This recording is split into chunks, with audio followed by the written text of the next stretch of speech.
அன்பானவர்களே, அன்பு வணக்கங்கள். குருஜி, இந்த உலகம் பைத்தியக்காரர்களின் உலகமாக மாறிக்கொண்டு வருகிறதா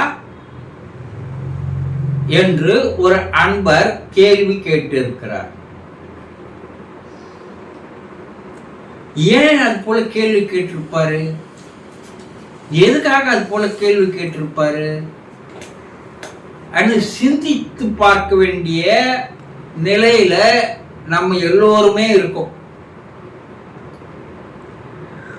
நான் புத்தகங்கள் அதிகமாக படிப்பவன்.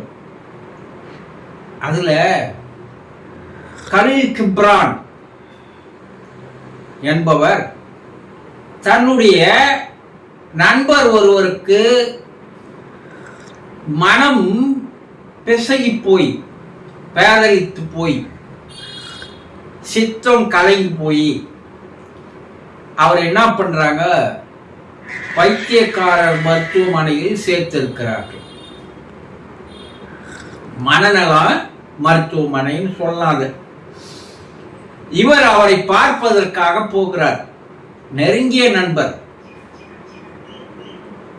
அவர் உள்ள போன ஒரு மரத்தடியில அவர் தனிமையில் அமர்ந்திருக்கிறார். இவர் அவர் அருகில் போய் உட்கார்றார். நண்பா, நீ ஏன் இங்கு வந்திருக்கிறாய் என்பதை பற்றி எப்போவாது நீ சிந்தித்து பார்த்திருக்கிறாயான்னு கேட்கிறார். அப்ப அவர் என்ன சொல்றாரு, இந்த வெளி உலகத்தில் இருப்பவனெல்லாம் பைத்தியக்காரன். இந்த பைத்தியக்காரர்களோடு வாழ்வதை விட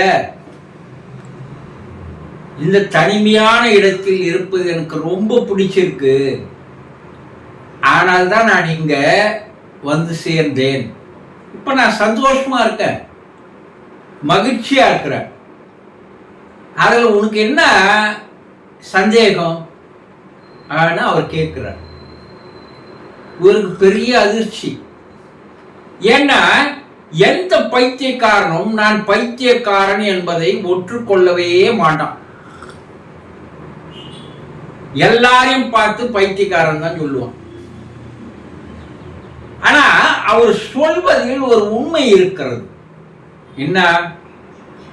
அவர் 100% மனம் கலங்கி போனவர், சித்தம் கலங்கி போனவர். அதனால அந்த மனநல மருத்துவமனையில் அவரை சேர்த்து இருக்கிறார்கள். நம்ம எல்லாரும் மட்டும் யோக்கியம் நினைக்கிறீங்களா?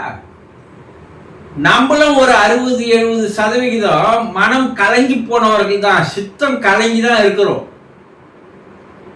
அது எப்படி குருஜி எங்களை சொல்றீங்க? எல்லாம் காலரை அரை முக்கா பைத்தியக்காரர்கள் தான் நாம் எல்லாருமே. ஆனா நம்ம யாருமே அதை ஒத்துக்கவே மாட்டோம். ஏன்? நான் ஒண்ணு சொன்னா நீ ஒண்ணு செய்யறிய, பைத்தியக்காரனடா நீ கேக்குறாங்களா இல்லையா? ஐயோ, அவங்கிட்ட போய் எதையும் சொல்லாதீங்க, அவரு பைத்தியக்காரன். இப்படி சகஜமாக நம்முடைய குடும்பத்துல நம்ம நண்பர்கள் எல்லாம் பேசுவதையே கேட்டு இருக்கிறோம் இல்லையா? உடனே நமக்கு கோபம் வரும், யார பைத்தியக்காரன்ற என்று சொல்லுவோம் இல்லையா? ஏன்னா நம்ம ஒத்துக்க மாட்டோம். நம்முடைய மனம் எப்போது அமைதியா இருக்கா சொல்லுங்க? அது ஒரு சந்தை களமாக தான் இருக்குது. ஒரு சந்தைக்கு போயிட்டீங்கன்னா ஒரே கூச்சலும் குழப்பமா கிடக்கும். ஒரு திருவிழாவுக்கு போட்டீங்கன்னா ஒரே கூச்சல் குழப்பம் இருக்கும் இல்லையா? அது போல உங்களுடைய மனமும் ஒரு சந்தை களமாக, ஒரு திருவிழா கூட்டமாக தான் இருக்குது. ஏன்?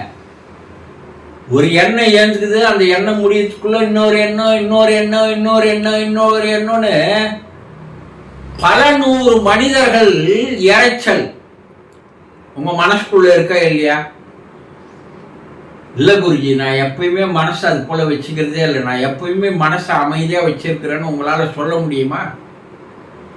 காலையில எழுந்ததுலேருந்து இரவு போய் படுக்கிற வரைக்கும் உங்களுடைய மனதில் ஏறுகின்ற எண்ணங்கள் எப்படியெல்லாம் இருக்கு பாருங்க. தறி கட்டு ஓடுகிறது,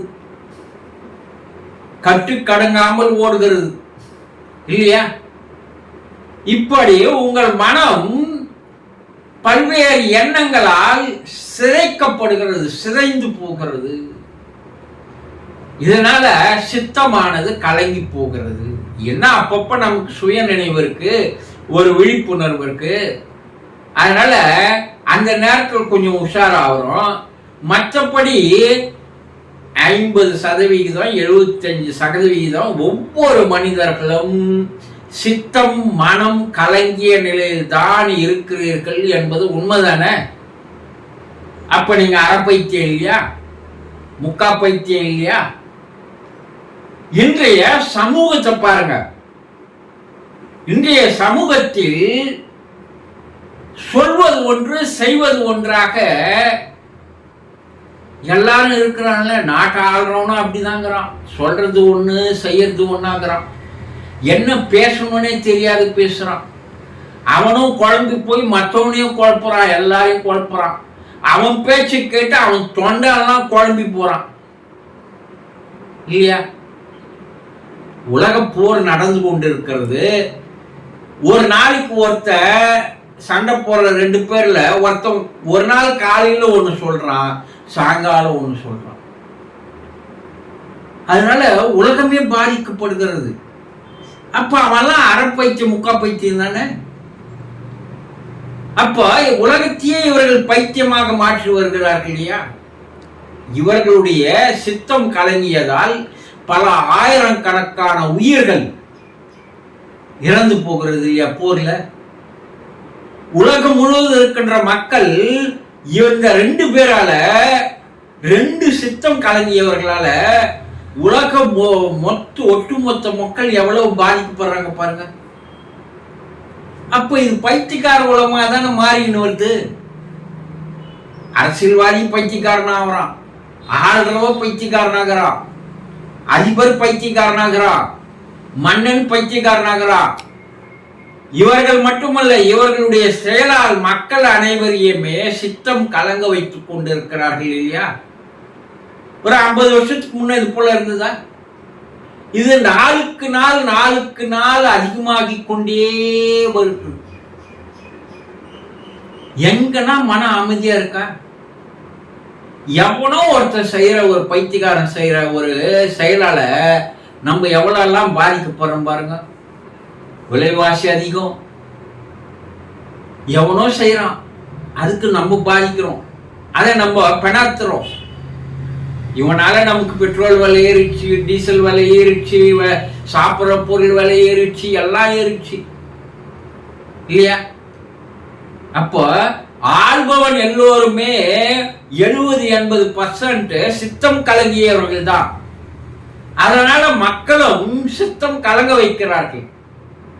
இதையெல்லாம் நீங்க உன்னிப்பா கொஞ்சம் சிந்திச்சு பார்த்தீங்கன்னா இந்த உலகம் பைத்தியக்காரர்கள் உலகமாக மாறிக்கொண்டே வருகிறது என்பது தெளிவாக உங்களுக்கு தெரிய ஆரம்பிக்கும். அதனால்தான் அந்த அன்பருக்கு இதையெல்லாம் அவர் யோசனை செய்து பார்த்திருப்பாரு. என்னடா இவனுங்களால நம்மளும் பைத்தியக்காரங்களா ஆகிறோம், இவனுங்களும் பைத்தியக்காரர் ஆகிறோம், நம்ம சுத்தி இருக்கிறவங்கலாம் நம்ம எல்லாமே அந்த நிலையில இருக்கிறோமே. ஆனா அது உண்மையை சொன்னா நம்ம ஏத்துக்க மாட்டோம். நீ அறகுறை பைத்தியக்காரன் சொன்னா ஏத்துக்க மாட்டோம். மனம் எப்போது அமைதியான நிலையில் இருக்கிறதோ அவன் தான் சரியான விழிப்புற்றவனாக மாறுகிறான். சித்தம் சரியான நிலையில் அவனுக்கு கலங்காமல் இருக்கிறது. இப்படியெல்லாம் நடக்குன்னு தெரிஞ்சுதான் சித்தர்கள், யோகிகள், முனிவர்கள், ரிஷிகள், அவதாரங்கள் எல்லாம் எப்பா உன் சித்தத்தை கலங்க வைக்காதே, உன் மனதை அளவுக்கு அதிகமாக ஓட வைக்காதே, அதை கொஞ்சம் கொஞ்சமா குறைச்சி மனம் அமைதியாக ஒரு அரை மணி நேரம் 1 மணி நேரம்னா ஒரு நாளைக்கு நீ இருக்க பழகிக்கொள். இதிலிருந்து எல்லாம் நீ பாதிக்கப்படாமல் உன்னை நீ காத்துக்கொள்வாய் என்பதற்காக தான் தியானம் என்ற ஒன்றை தந்தார்கள். இதை சரியாக புரிந்து கொள்ளுங்கள். மனதை அமைதியாக வைத்துக் கொள்ளுங்கள். நாளுக்கு நாள் நம்முடைய மனதை இந்த சமுதாயம், இந்த சமூகம், ஆள்பவர்கள், அரசியல்வாதிகள், அதிபர்கள், மன்னர்கள், நம்முடைய உறவினர்கள், நண்பர்கள் எல்லாம் நம்ம சும்மா இருந்தாலும் நம்முடைய மனக்குளத்தில் கல் எறிந்து கொண்டே இருக்கிறார்கள். இதனால் மனம் கலங்கிய நிலையிலேயே, சித்தம் கலங்கிய நிலையிலேயே நமக்கு இருக்கிறது. இதில் இருந்தெல்லாம் பாதுகாத்துக் கொள்வது என்பது நம்மால் எடுக்கின்ற முயற்சியால் தான் இதிலிருந்து தப்பிக்க முடியுமே தவிர வேறு வழியே இல்லை என்பதை புரிந்து கொள்ளுங்கள். சந்தோஷம்.